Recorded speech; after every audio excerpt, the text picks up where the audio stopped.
मयूरी गो तुमर मने अच्छी ना से दिनर कथा एई नील आकाशर अपरिसीम विस्तृति भितरु मु बाछि नेइथिली सेई अंशकु भसा मेघटीए हबा पई जहार तळे तुमे थिलो।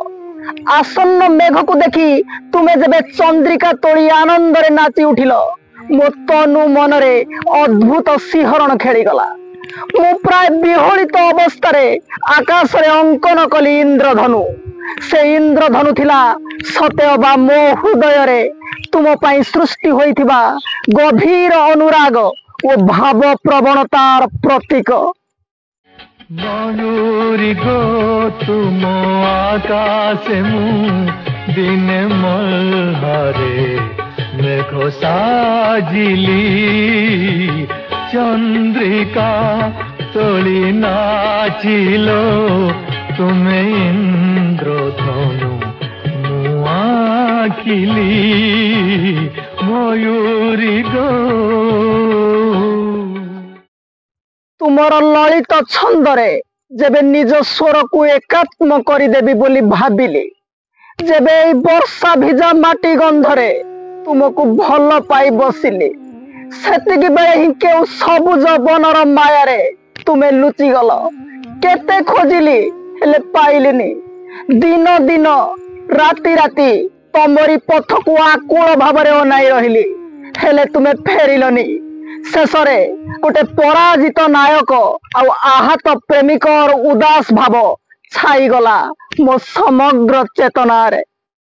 तुम चंदरे जेबे मो सुर हजाई देवी बोली भाविली एते वर्षारे माटी गंधरे जेबे तुमको मु भल पाइली केउ सबुज बनर माया रे केउ सबुज बनर माया रे तुमे लुचि गलो केते खोजिली मयूरी गो तुम आकाश मु दिन मल्हारे मेघ साजिली। दिने निजे अंकन करिथिबा इंद्रधनुरु रंग देई तुम चंद्रिका को रंगीन करिथिले हेले आजी देख मु संपूर्ण रंगहीन निस्व असहाय आ महाशून्य। आकाश रु बरसा हे झरिबा परे एबे माटी रे मिसिची आ भिजा माटी हे एतिकी भाबुची काहे तुमको गो भल पाइले। इंद्रधनु को देई मु कली चंद्रिका तब रंगीन इंद्रधनु को देई मु कली चंद्रिका तब रंगीन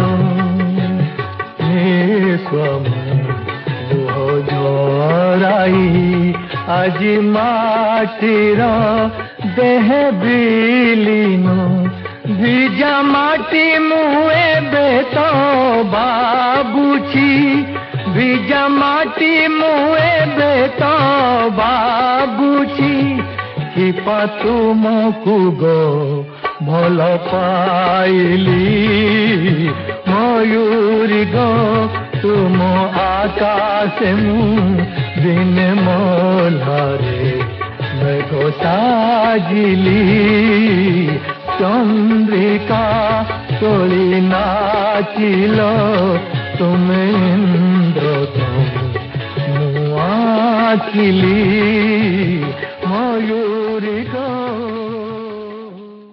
जेउ गीतटी उपरे मु आज विश्लेषणात्मक व्याख्याटी उपस्थापित करिछि ताहा 1967 मसीहार ओडिया कथाचित्र अरुंधतीर।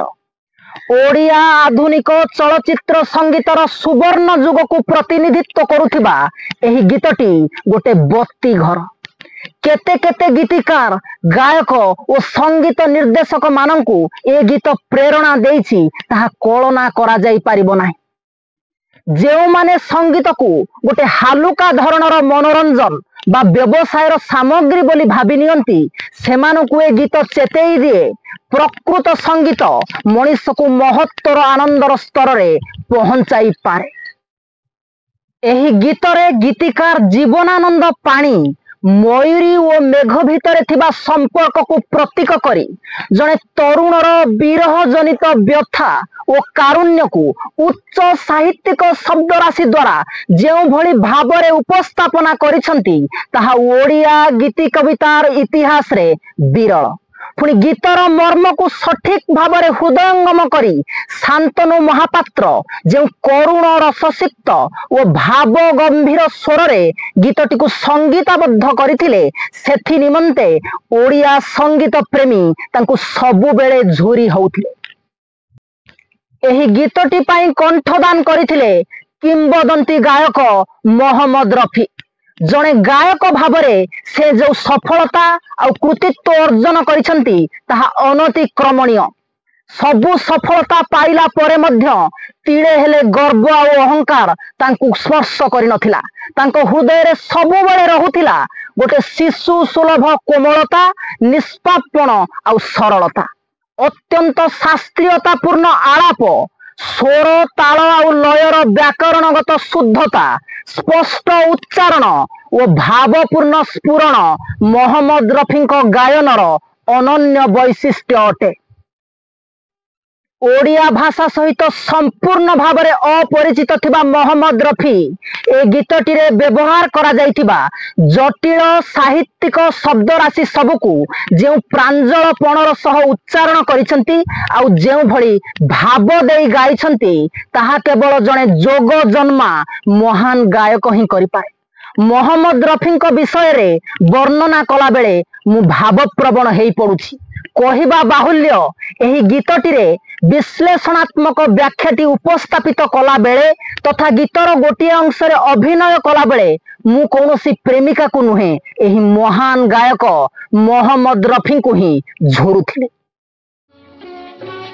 इंद्रधनु को देई मु कली चंद्रिका तब रंगीन। इंद्रधनु को देई मु कली चंद्रिका